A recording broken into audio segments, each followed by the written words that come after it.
एक उच्च कोटि के संत के श्री मुख से हमने सुना, वो कह रहे थे, हमने 10 साल की आयु में घर छोड़ा, करीब 20 साल हम पैदल ही घूमते रहे। पूरे भारतवर्ष के कोने कोने में जाकर संतों से मिले, ज्ञान प्राप्त किया। हमको हमारे गुरुजनों ने पैसा अपने पास रखने से मना किया था और ये भी कहा था कि इस ज्ञान को बेचना नहीं। अगर कोई देता भी तो गंगा जी में या किसी नदी तालाब में फेंक देते। हमको एक दिन अचानक मन में आया कि हम कभी रेलगाड़ी में नहीं बैठे, चलो आज रेल द्वारा ही सफर करते हैं। पर जब टिकट चेकर आया उसने 2 से 4 गालियां दी हमको और गाड़ी से उतार दिया। साथ में कहा कि महाराज हट्टे कट्टे दिखते हो, कुछ काम किया करो। कुछ पैसे जोड़कर टिकट खरीद कर ही रेल में सफर किया करो। हमको तो हर बात में प्रभु की इच्छा ही दिखती थी। अगले स्टेशन पर हमको उतार दिया गया। हमने पैदल चलना शुरू किया कि इतने में एक बहुत ही प्यारा गोल मटोल सा छोटा सा बच्चा आया, बोला, ये लो टिकट और अगली ट्रेन आएगी उसमें बैठ जाना।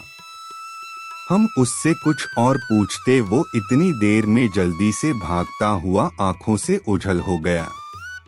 पहली बार हमने सोचा ट्रेन में बैठे किसी सज्जन ने टिकट भिजवा दी होगी। उसके बाद भी 2 से 3 बार ऐसा ही हुआ। हमको शक सा हुआ कि ये बच्चा हर जगह कैसे पहुंच जाता है और टिकट भी उसी जगह की कैसे दे जाता है जहां हमने जाना होता है।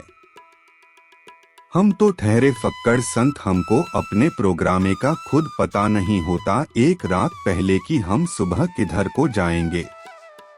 हमने एक बार ठाना कि हम जगन्नाथपुरी जाएंगे। सुबह ही हम उत्तर प्रदेश से पैदल ही निकलने वाले थे। सुबह जैसे ही हम निकले थोड़ी दूर वो ही प्यारा सा बच्चा सिर्फ पीली पीतांबरी पहने हमारे पास आया, हाथ पकड़कर बोला, ये लो टिकट। हमने भी आज जैसे सोच रखा था उसका हाथ कस के पकड़ लिया। वो पूछा कि तुम कौन हो और तुमको कैसे पता कि हमको जाना है? तुम्हारे पास पैसे कहाँ से आए, कौन तुमको भेजता है? वो बच्चा मुस्कुराया और बोला, बाबा मैं वो ही हूँ जिसको तुम दिन रात रिझाते हो अपने भावों में। बाबा तुम्हारे अंतर में जो छिपा है, जो पूरे विश्व को चलाता है, मैं वो ही हूँ। बाबा तुमने अपना सब भार मुझ पर छोड़ रखा है, तो क्या मैं तुम्हारा योगक्षेम वहन नहीं करूँगा? बाबा कहते हैं, काफी मीठे शब्द आत्मा परमात्मा की एकता का ज्ञान करवा के वो बच्चा चला गया। हम भी बहुत दिन वही उसी जगह बेसुध पड़े रहे।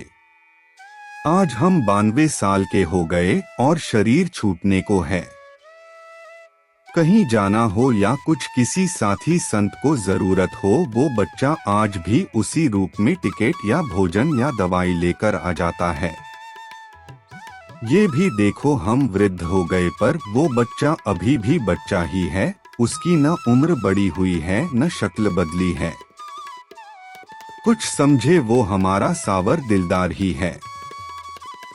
जरूरत है तो उस प्रभु पर विश्वास करने की। इंसान सोचता है कि मैं ही अपनी ताकत दिमाग मेहनत से सब कुछ खरीद या पा सकता हूँ।